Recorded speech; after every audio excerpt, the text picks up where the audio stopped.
Então vamos falar sobre esse tema. Eu coloquei de uma maneira mais ampla, mais abrangente, o que te motiva a viver. E falando em vida, a vida mesmo, que vale a pena ser vivida, só vale a pena ser vivida no aqui e no agora.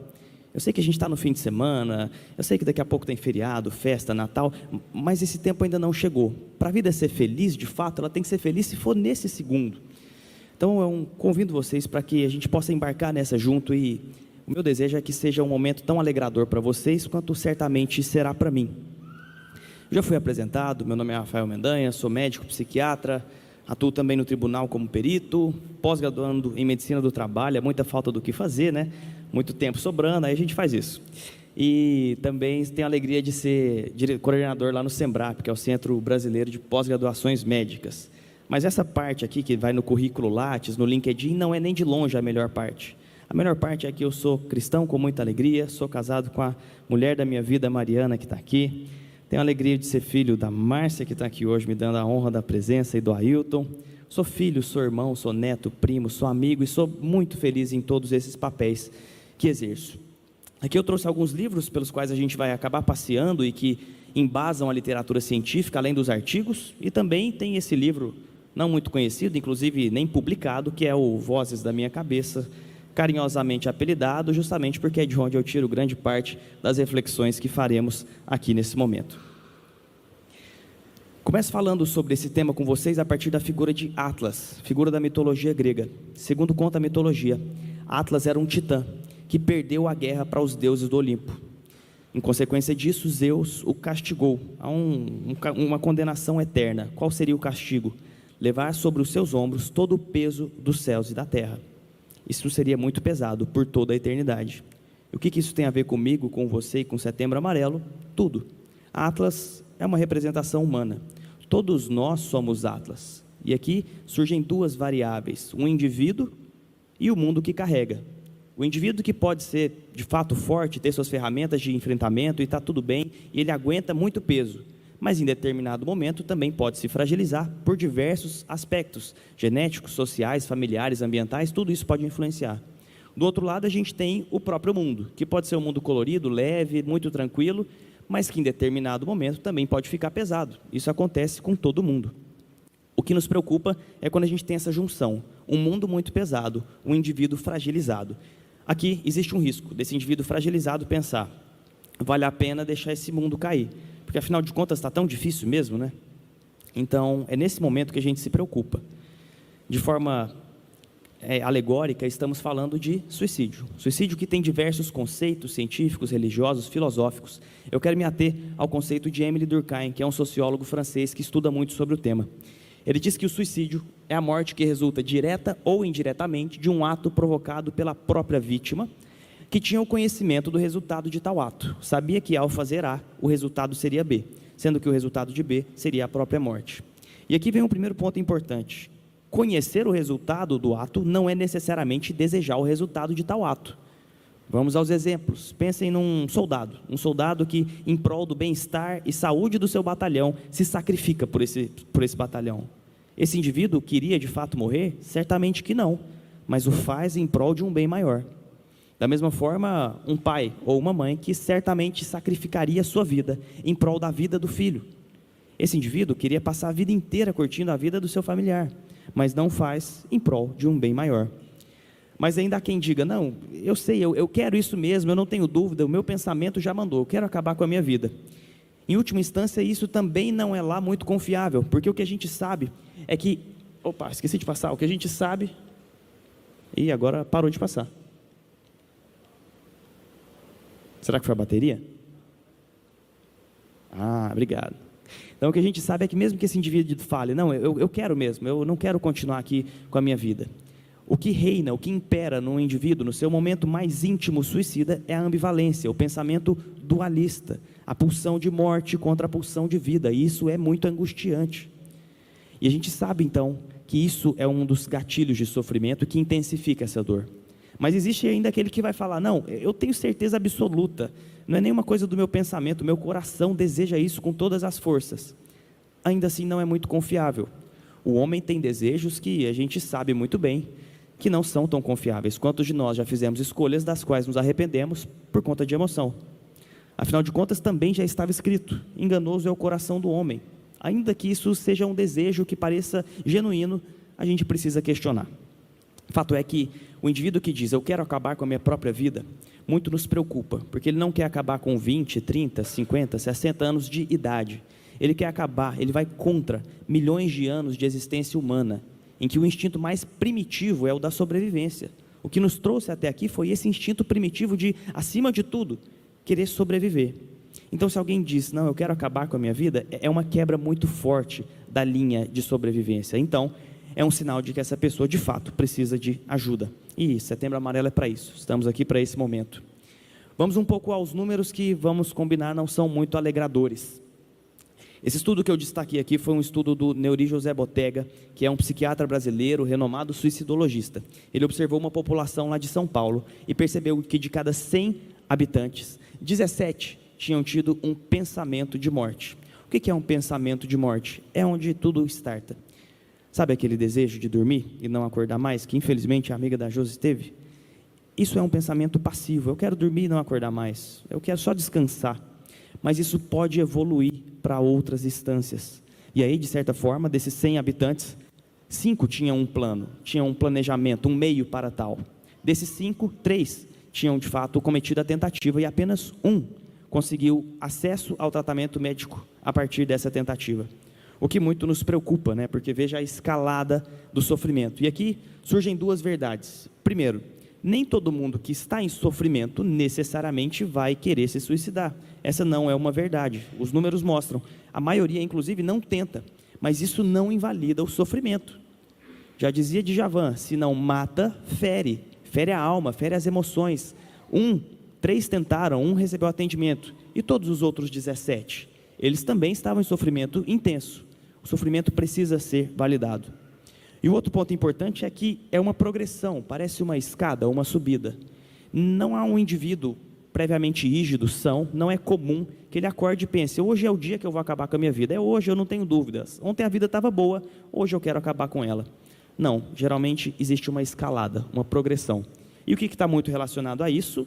A gente pensa logo de cara: tristeza, que é o contrário de alegria. Então a gente precisa tentar definir, pelo menos, o que seria alegria e tristeza, para a gente entender como se pode se fazer essa escalada.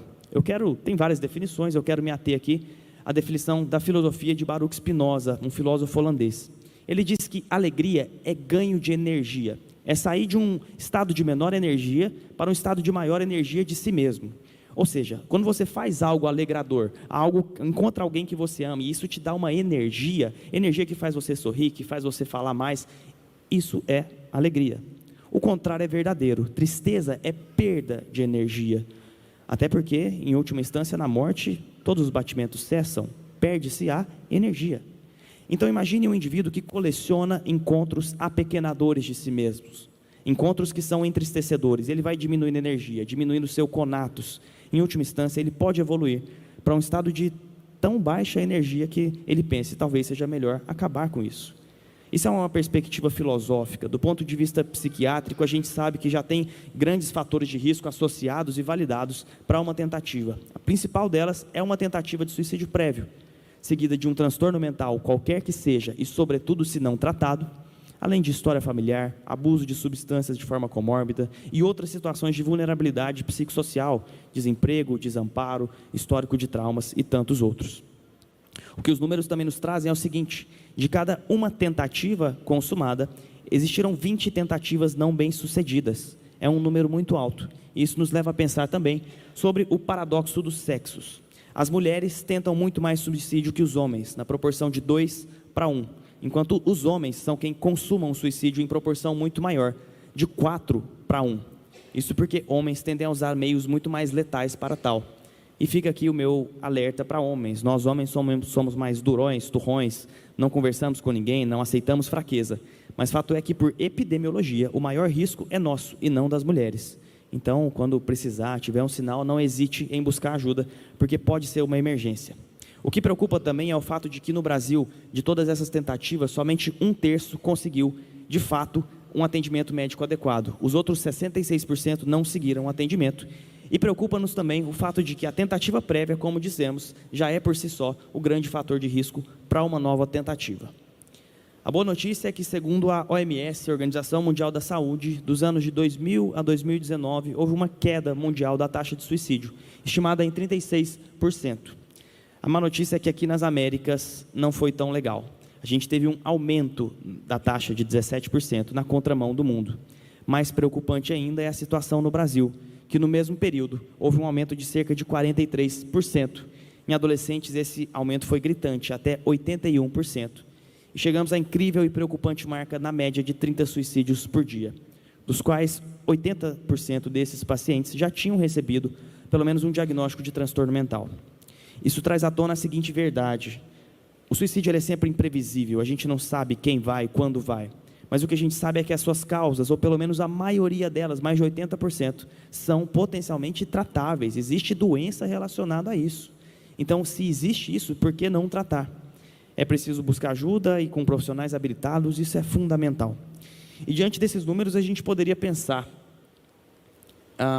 eu acho que parou de novo aqui, meu amigo, obrigado. Eu estou fazendo alguma coisa errada aqui, será? Ou está tudo ok aí? Beleza, valeu. Então, diante desses números que muito nos preocupam, a gente poderia pensar, por que afinal de contas a gente está adoecendo mais? Qual é a loucura que a gente está vivendo? Convido vocês para pensar sobre isso a partir de uma viagem histórica mesmo. Vamos voltar lá no Homem das Cavernas. Lá a vida era muito difícil, extremamente perigosa, todos os perigos estavam à solta do lado de fora da caverna. Mas ao longo do tempo a gente evoluiu, a gente conseguiu passar para agricultor, cultivador, a vida tornou-se mais equilibrada, mais previsível, eu sabia o que plantar, onde eu podia criar, e as coisas foram ficando mais fáceis. Antigamente, se eu tivesse uma apendicite, por exemplo, imaginem, em 3 dias eu possivelmente estaria morto. Evoluiu um pouco e a gente poderia ter cirurgias abertas, extremamente contaminadas, infectadas, e o risco de sobrevida também era baixíssimo. Hoje não. Hoje a gente está aqui em Goiânia e um cirurgião opera a gente por robô lá de São Paulo ou de fora do Brasil. É uma tecnologia maravilhosa. Se a gente tem uma infecção, uma pneumonia, infecção de garganta, infecção de pele, a gente vai em qualquer farmácia da esquina, consegue comprar um antibiótico e tem uma sobrevida enorme.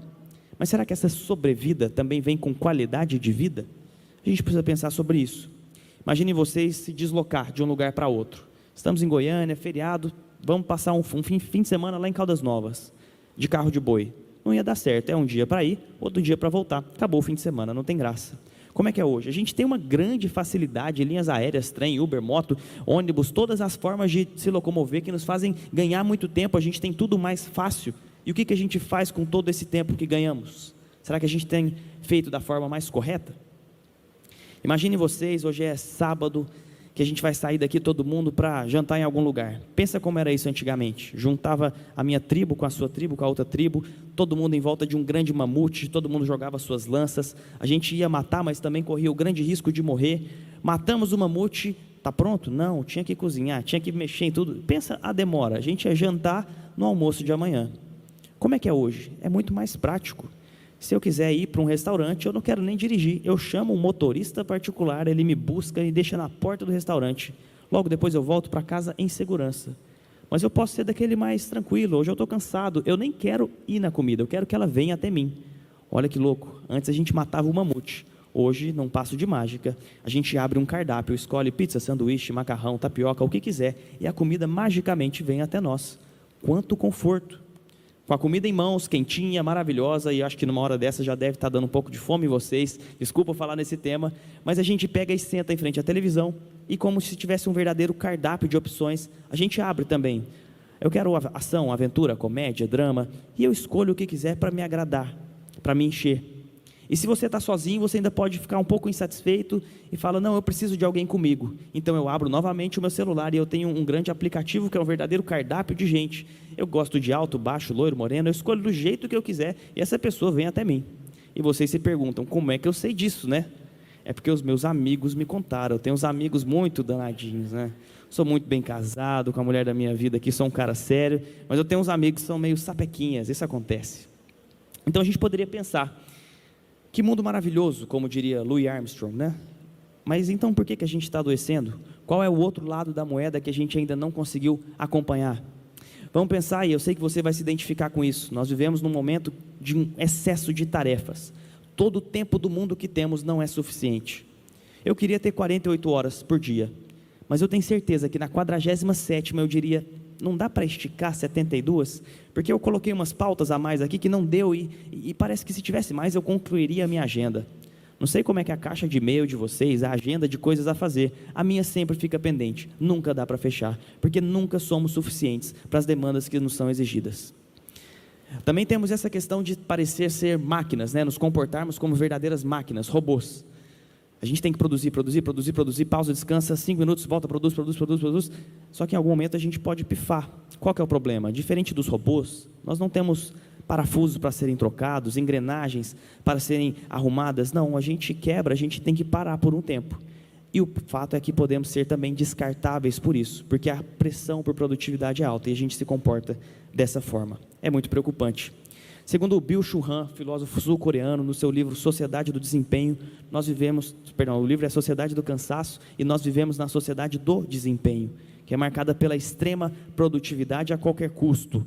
Aqui eu deixo de lado todos os meus valores morais, toda a ética, porque o que importa é alcançar o que eu preciso, mesmo que eu tenha que passar a perna em um, mesmo que eu tenha que roubar de outro, e está tudo certo, é isso que tem que ser feito. Isso fortalece traços disfuncionais de personalidade, sobretudo os narcisistas, fortalece o isolamento social, é cada um por si, já não é mais aquela entidade, aquela tribo, como era antigamente, em que a sobrevivência de um dependia do outro. Agora, muito pelo contrário, parece que a minha sobrevivência depende de que o outro esteja mal. Isso vai fortalecendo em nós esse tipo de comportamento, favorece a evolução de um simples cansaço para uma fadiga e, por fim, um adoecimento. Essa situação pode ser tão pesada, tão catastrófica, que podemos evoluir para o que ele chamou de infarto da alma. É muito fácil a gente pensar em infarto cardíaco, Dor no coração, eu saio correndo para o hospital, eu faço um eletrocardiograma, eu faço exame de sangue e está lá, não tem quem discuta que aquilo não é um infarto. E quando esse sofrimento intenso é da alma? Nenhum exame diagnostica a alma, nenhum teste interpreta o nosso âmago, mas isso não quer dizer que o sofrimento não é real, que ele não existe.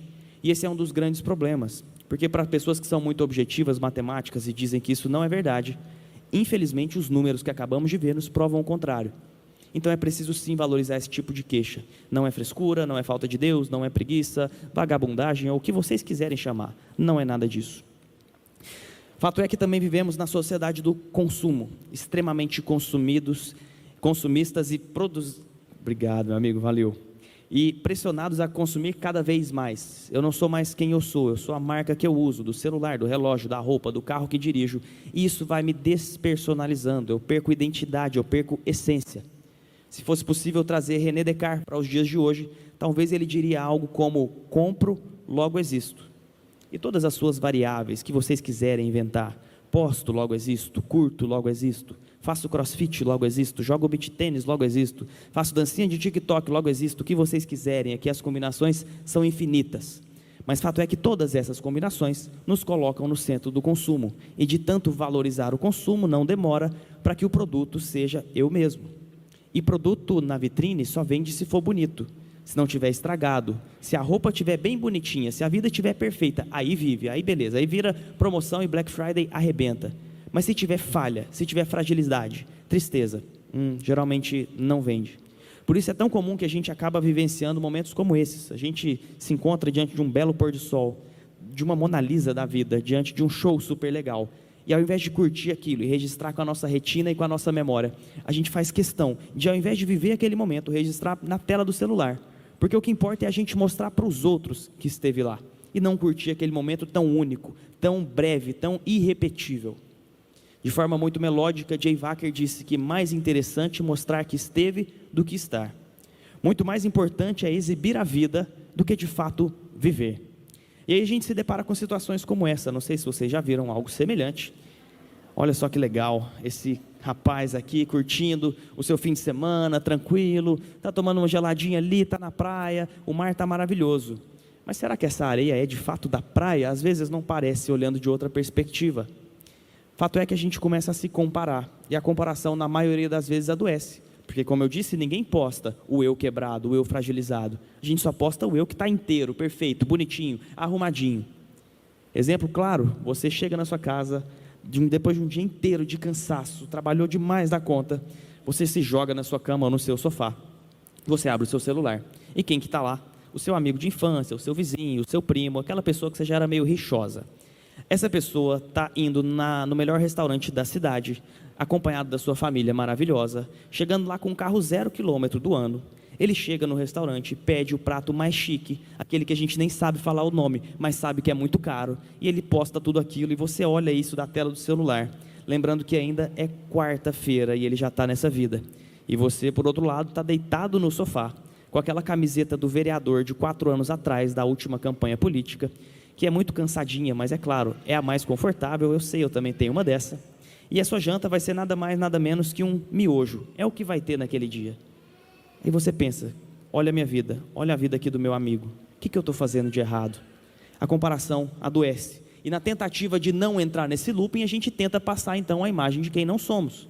Vamos passar uma maquiagem aqui, vamos fazer uma cirurgia, puxa daqui, puxa dali, porque todo mundo tem que me ver nesse elo perfeito que sou.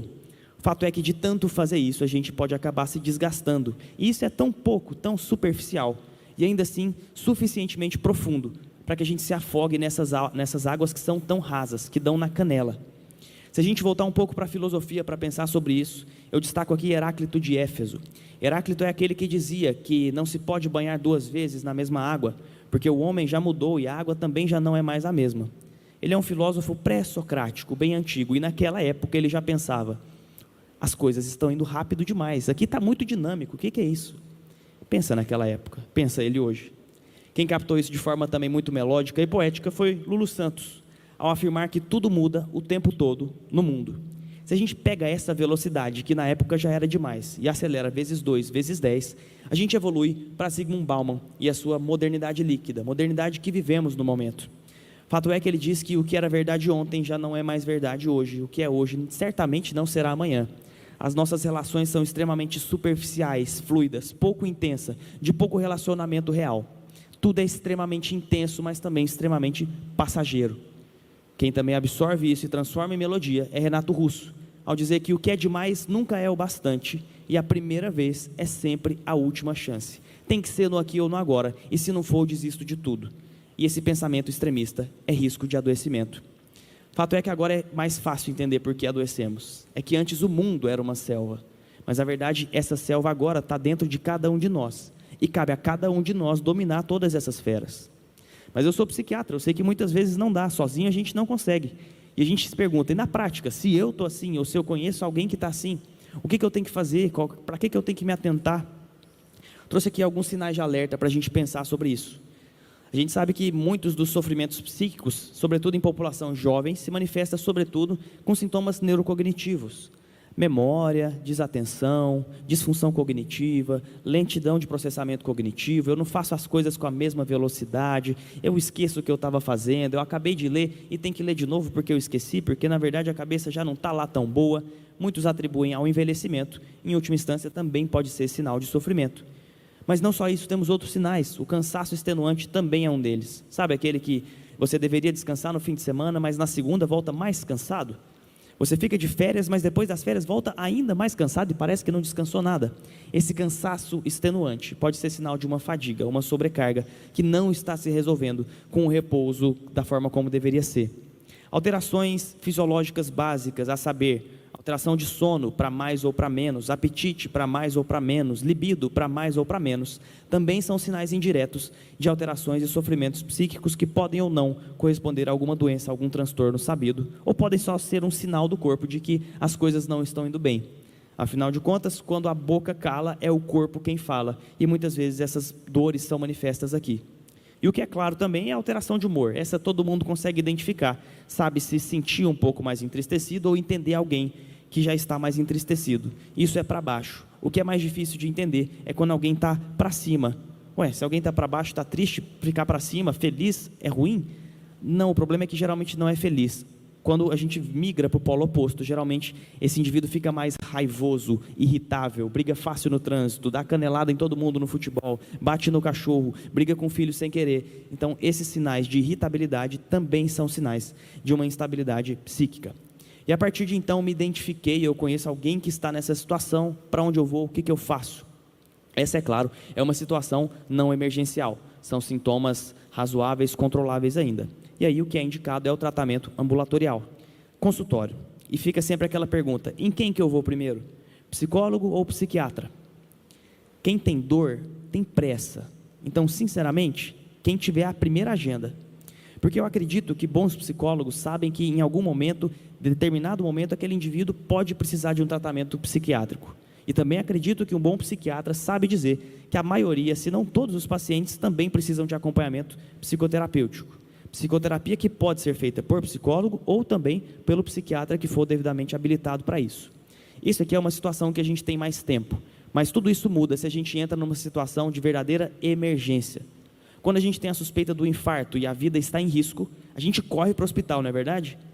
Aqui, quando a vida está em risco por conta de fatores já sabidos, como uma tentativa de suicídio prévio, uma ideação ativa com planejamento, um histórico familiar, um transtorno de base, uso de substância ou mesmo sintoma psicótico, aqui a vida também está em risco. E o que a gente tem que fazer? Correr para o hospital. É o médico que precisa avaliar isso. Pronto-socorro psiquiátrico.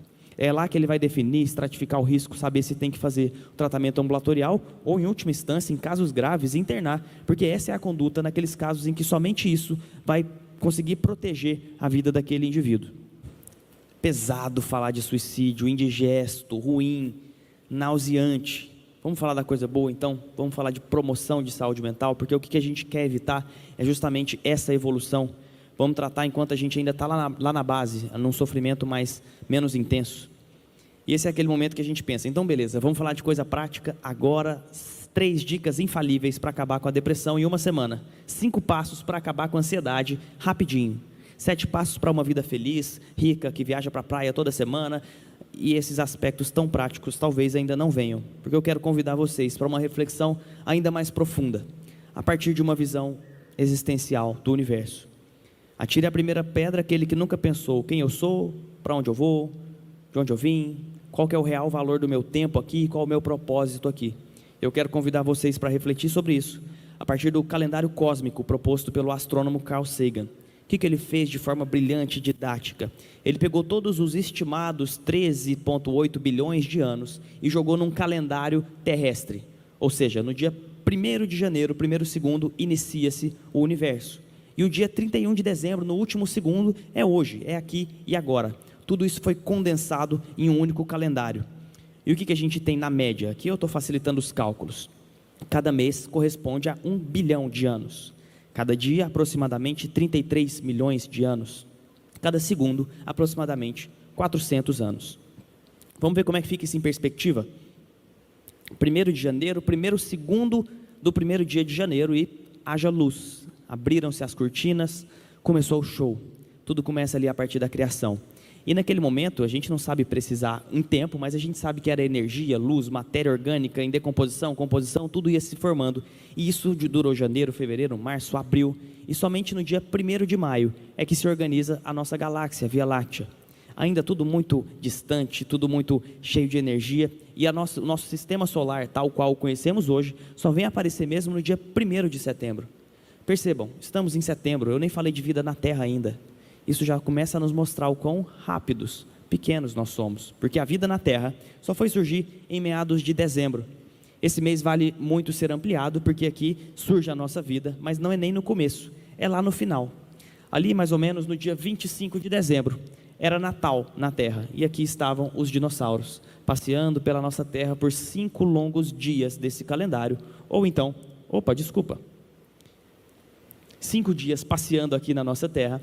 E tudo isso aconteceu em meados de 25 de dezembro até o dia 30, o que daria mais ou menos 150 milhões de anos, até que no dia 30 um grande asteroide colidiu contra a Terra e dizimou grande parte das espécies, incluindo os próprios dinossauros. Já estamos no dia 30 de dezembro e nada de falar de homem, porque na verdade ele só foi surgir no dia 31 de dezembro, mais especificamente às 14 horas. Esse homem só conseguiu dominar o fogo por volta das 23 horas e 55 minutos do dia 31 de dezembro. E com todo esse poder de fogo, que maravilha que ele conseguiu, ele construiu 2 bombas e findou a Segunda Guerra Mundial às 23 horas e 59 minutos, 59 segundos, ponto 8 do último dia do ano. Engraçado pensar isso, que toda a história documentada conforme a conhecemos Egito Antigo, Império Romano, Revolução Francesa, Industrial, independência do Brasil, tudo isso aconteceu basicamente nos últimos 5 segundos de história, em comparação com o universo, é claro. Não somos mais que uma gota de luz, que uma estrela que cai, uma fagulha tão só na idade do céu. Quem disse isso foi Paulinho Mosca. E observar a nossa existência a partir da evolução de todo o universo, nós podemos perceber o quão pequenos e breves nós somos. E a partir daqui temos 2 caminhos. De tão pequeno e insignificante que sou, não vai fazer diferença nenhuma se eu parar com a minha vida aqui. Eu posso inclusive abreviar esse tempo que é tão pouco. Mas não é esse o caminho que eu proponho justamente o contrário. A vida é tão rara, tão passageira, tão breve, que cada segundo é extremamente precioso. Que cada suspiro deve ser comemorado como um verdadeiro milagre divino. A vida vale a pena ser vivida? Sim. Onde? No aqui e no agora. Enfrentar essa imensidão pode gerar uma certa angústia, mas é o próprio Paulinho Mosca quem também nos consola. No refrão da música ele diz: calma, tudo está em calma, deixe que o beijo dure, deixe que o tempo cure, deixe que a alma tenha a mesma idade que a idade do céu. Isso é muito profundo. O que é ter uma alma com a mesma idade que a idade do céu? Isso nos remete à completude, uma alma completa em si mesma, feliz em si mesma. E aqui eu não estou dizendo que ter a mesma idade que a idade do céu é vida eterna, é vida depois da morte. Não, é vida no aqui e no agora, porque também estava escrito: eu vim para que tenham vida. E não é uma vida meia boca, uma vida meio mais ou menos, é vida em abundância. É isso que está escrito, é isso que está proposto. E a partir daqui surgem diversos caminhos possíveis. Como então eu vou alcançar essa vida a qual muitos atribuem felicidade? Os caminhos são muito possíveis, filosóficos, matemáticos, religiosos, humanistas. Eu quero propor esse caminho a partir de uma visão de equilíbrio entre todas essas esferas que cada um de nós aqui tem. São condições inerentes a qualquer ser humano. Todos somos seres biológicos, psicológicos, sociológicos e também espirituais. Vou me ater aqui no início para a parte biológica. Eu sou médico de formação, então eu posso passar um pouco desse conhecimento para vocês, mas aqui não tem muita novidade. É corpo são em mente sã. Se engana quem pensa que para ter uma boa saúde mental eu posso cuidar só do pescoço para cima e esquecer o resto. Ter um corpo adoecido é incompatível com ter uma mente saudável e vice-versa. Não posso ter uma mente adoecida e um corpo saudável, isso é muito difícil e insustentável. Na prática a gente não precisa inventar a roda. É só fazer o que a sua avó já pedia, o que a minha avó também pedia. Dorme bem, come bem, faz uma boa atividade física, isso aí já resolve muita coisa. Esse conhecimento é muito antigo, a literatura científica é extremamente vasta e não preciso discutir muito isso, mas ainda assim quero apontar aqui alguns estudos para mostrar a importância do sono, por exemplo. Um bom sono é fundamental para ter uma boa melhora, um bom desempenho cognitivo, uma boa memória. Reduz também níveis de ansiedade, de depressão, reduz até sintomas de esquizofrenia, para vocês terem uma ideia, aqueles sintomas psicóticos. Quando o indivíduo dorme bem, isso pode ser até melhor. Me lembro bem também que dormir não é só necessariamente tomar aquele Zolpidenzinho, aquele Rivotril. Quando necessário a gente usa, claro, mas o ideal é que não seja necessário. Não posso deixar de falar que eu, quando era muito novo, aprendi sobre um remedinho que é melhor que Zolpidem, 10 miligramas, e sempre que por acaso eu não ia dormir bem, a minha mãe, que está aqui, me apresentou um Zolpidem 10 miligramas, que na verdade vem em forma de verso, e dizem: paz me deito e logo pego no sono, pois só o Senhor me faz repousar seguro. Esse Zolpidem é melhor que qualquer outro, e quando às vezes eu me encontro em algum período de angústia e preocupação, esse Zolpidem continua me embalando a noite inteira, graças a Deus. Obrigado pela prescrição. Além disso, o que a gente sabe é que a alimentação também influencia muito. Nós sabemos que o indivíduo que está com sobrepeso e obesidade, por exemplo, tem um corpo inflamado. A inflamação não para na região abdominal, ela sobe, ela ascende, passa a barreira hematoencefálica, inflama todo o córtex. A gente sabe que aqueles indivíduos que têm o costume de comer os alimentos ultraprocessados, sabe aqueles bons? A pizza, o chocolate, o sorvete, aquelas coisas maravilhosas. Quem come só disso, geralmente tem aumento de sintomas ansiosos e depressivos, em média de 53%. Mas não é proibido comer, tá? A questão é justamente o equilíbrio. Então vamos tentar equilibrar essas coisas boas e gostosas da vida com outras coisas também muito boas e gostosas que nos alimentam e nos fortalecem. Aqui existe uma dieta chamada mediterrânea, mais baseada em grãos, em legumes, em carne branca, que certamente favorece a saúde mental, mas não só isso. Reduz risco cardiovascular, reduz inclusive o risco de câncer e outras doenças graves. Então aqui a gente percebe que cuidar do corpo é também cuidar da mente. Nessa perspectiva, o Dr. Ranier falou muito sobre inércia, e não fomos feitos para ficar parados. O fato é que se a gente está parado, segundo a primeira lei de Newton, a gente tem a tendência a continuar nesse estado até que uma outra força nos movimente. E o que a gente consegue observar nos estudos é que indivíduos sedentários têm maior risco de depressão, inclusive de tentativa de suicídio. Esse é um estudo amplamente validado, é uma revisão sistemática com meta-análise, é o topo de evidência científica que temos, foi publicado no ano passado e revela isso de forma muito clara. Por isso não vai adiantar você se sentir mal e realmente buscar um atendimento e tomar um remedinho, uma pílula da alegria que seja, que vai esperar que todo o resto se resolva, não vai. Falar sobre isso aqui é pensar sobre autocuidado. Eu tenho responsabilidade sobre mim mesmo, sobre a minha saúde ou sobre o meu adoecimento.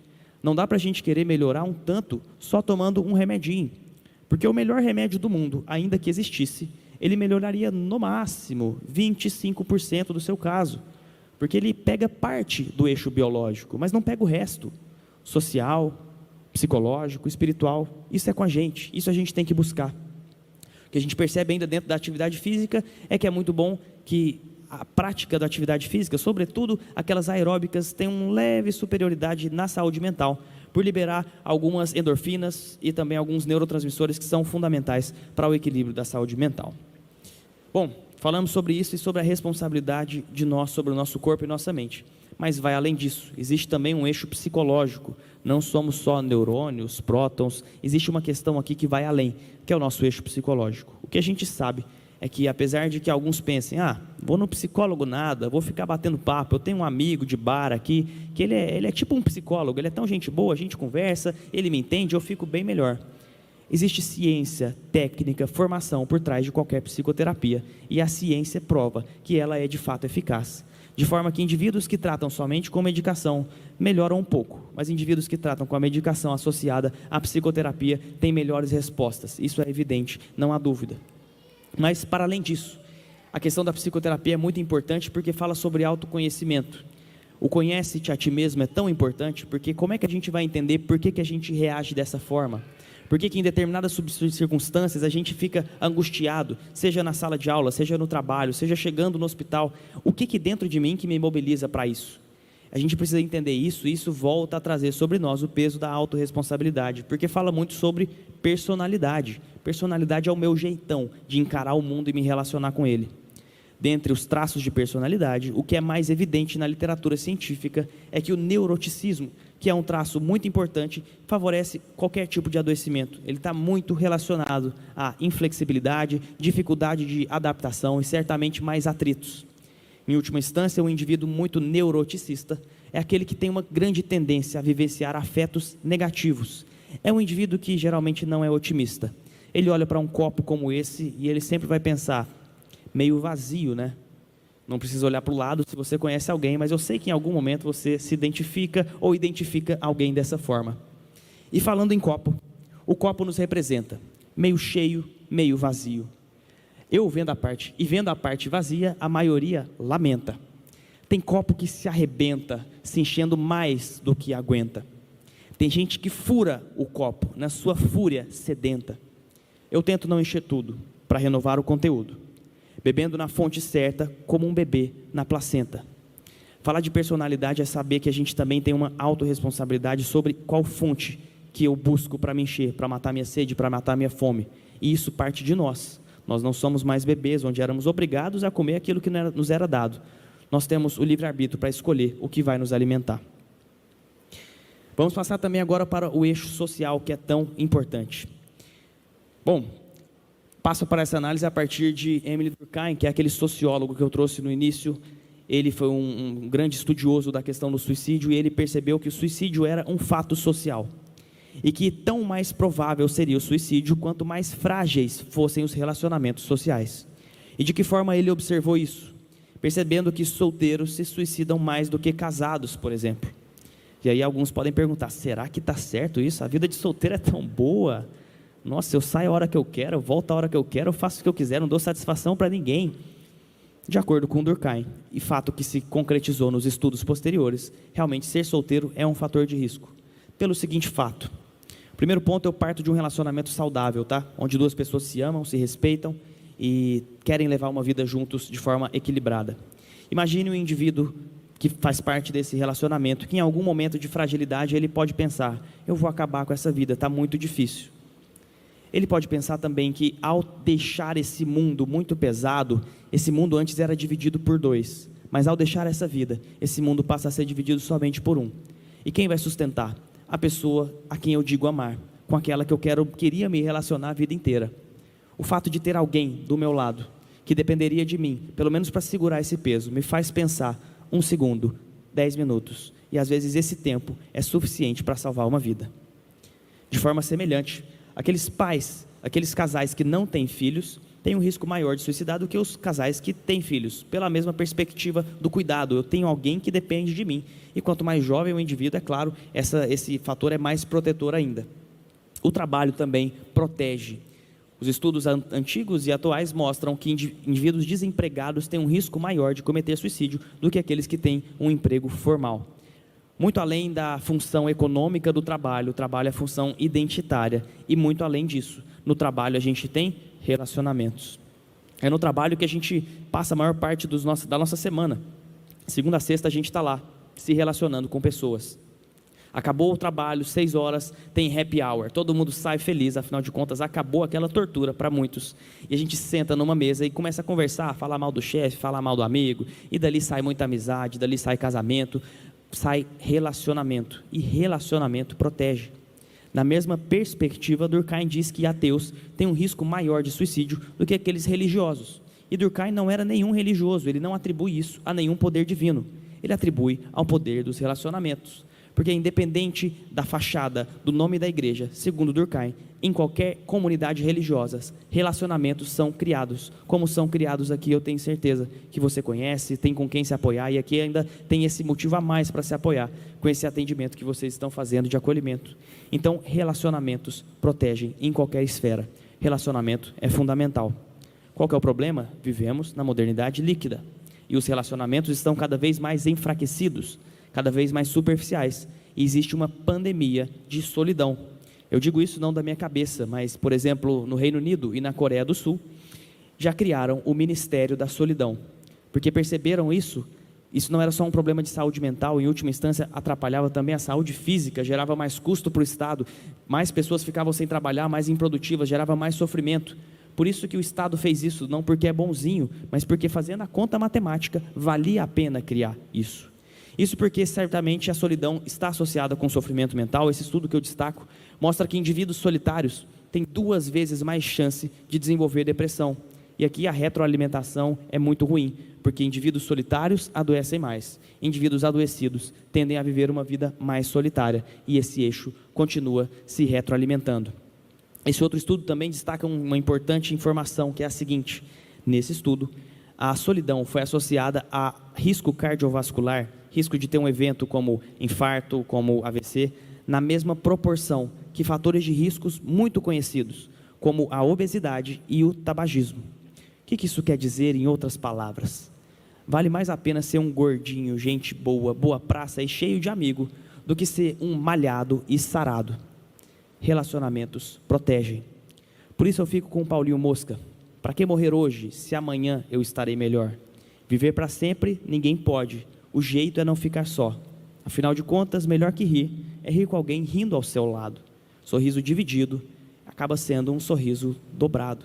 Isso é muito bom, Gabriel Pensador. Trago ainda por fim esse último estudo da Harvard, é o estudo mais longo já feito na história, longitudinal, mais de 80 anos de duração. Foi feito nos Estados Unidos. De que forma? Indivíduos nasceram e eles começaram a acompanhar a sua trajetória ao longo de toda a vida. Cada trajetória foi muito diferente uma da outra. Teve gente que virou político, teve gente que virou jogador, teve gente que virou borracheiro, farmacêutico, cada um foi fazer uma coisa. Teve gente que se casou, teve gente que teve 20 gatos. Aqui foram muito diferentes as trajetórias, mas ao final, o que eles perguntaram? O que valeu a pena na sua vida? O que fez a vida ser de fato boa? Foi comprar um celular novo, né? Foi fazer aquela viagem, foi postar uma foto que deu o que falar. A resposta, com diferença estatisticamente significante, não foi essa. Foi o seguinte: que os bons relacionamentos nos mantêm saudáveis e felizes. Isso só reforça um estudo muito mais antigo que esse, que já estava escrito num livro também muito conhecido de nós. Não é bom que o homem esteja só. Indivíduo só é indivíduo fragilizado, é indivíduo que não tem com quem contar. Relacionamentos nos protegem. Passamos para o final, para o eixo espiritual. E eu faço aqui a partir de uma visão da psiquiatria laica. Os estudos científicos mostram que exercer uma boa espiritualidade já eleva muito qualidade de vida, resiliência, níveis de felicidade, capacidade de enfrentamento e, claro, também prevenção de suicídio, reforçando o que Durkheim já fazia, que independente da comunidade religiosa, os relacionamentos criados ali nos protegem muito e são tão importantes. Quanto mais a nós, que conhecemos a verdade, que temos o prazer de estar aqui entre irmãos, entre família, para poder exercer essa nossa espiritualidade de forma muito boa, de boa qualidade. Quero convidar vocês para a reflexão final, a partir da filosofia mais uma vez, com Albert Camus e o mito de Sísifo. Camus era um filósofo franco-argelino que viveu no período ali entre guerras. Camus afirmava que só existe um problema realmente complicado na filosofia, que é a questão do suicídio. Definir se a vida vale a pena ou não ser vivida é o calcanhar de Aquiles na filosofia. E ele observou isso a partir do mito de Sísifo. De acordo com a mitologia grega, Sísifo era rei em Corinto, mas ele era um cara muito malandrinho, roubava de muita gente, passava muita gente para trás, enganou até a própria morte. Ficou tão bravo Zeus que acabou o condenando. Qual que era o castigo eterno de Sísifo? Empurrar todos os dias da sua vida uma grande pedra muito pesada, morro acima. E todos os dias, no final do dia, essa pedra rolaria morro abaixo. E ele fazia isso de forma incessante, todo dia sobe, todo dia desce, todo dia sobe e desce, e não tinha descanso, não tinha pausa, não tinha feriado, 13º, Natal, feriado, nada, férias, isso não existia. Era de fato uma existência angustiante, caótica, sem sentido. Nesse momento, Sísifo poderia pensar, vale a pena deixar essa pedra rolar e me levar junto, porque no fim das contas não está fazendo sentido eu estar aqui. Fato é que novamente a mitologia grega usa uma figura para nos representar. Todos somos Sísifos. Eu e você certamente já nos encontramos em alguma situação em que fazíamos uma determinada atividade todo dia e no outro dia a gente voltava e parece não ter fazido sentido, porque eu voltei à estaca zero. Isso serve para qualquer contexto, para o trabalho, para os relacionamentos, pai, filho, cônjuge, para a minha vida pessoal, para os meus projetos que eu tenho, parece que nada vai para frente. Pelo contrário, a vida só se torna cada vez mais e mais pesada. É nesse momento que o sol já não brilha tanto, que o nosso olho perde a vivacidade e a sombra começa a tomar conta. Mas por que a sombra te assombra e intimida? Se desde o ventre a gente aprende que tem luz, é na saída. Para onde tenha sol, é para lá que eu vou. Qual é o sol que nos guia e ilumina o nosso caminho? Qual é a luz que nos dá inspiração para continuar? Fato é que Sísifo não desistiu da sua caminhada, e nem nós. Precisamos aprender com Sísifo. Para finalizar, Camus finaliza o seu livro dizendo o seguinte: a própria luta em direção às alturas é suficiente para preencher o coração de um homem. É preciso imaginar Sísifo feliz. Em outras palavras, no mundo tereis aflições, mas tende bom ânimo, Sísifo.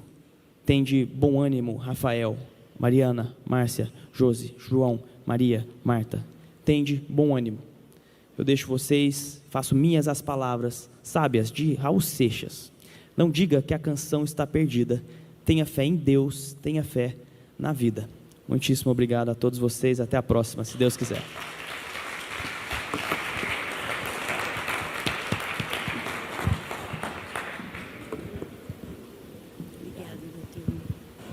Obrigada, doutor, mais uma vez, por trazer tanto conhecimento com clareza, né? Eu estava falando com a minha amiga que eu fiquei assim, vidrada. Muito bom te ouvir. Muito obrigada mais uma vez pela sua presença com a gente, tá bom?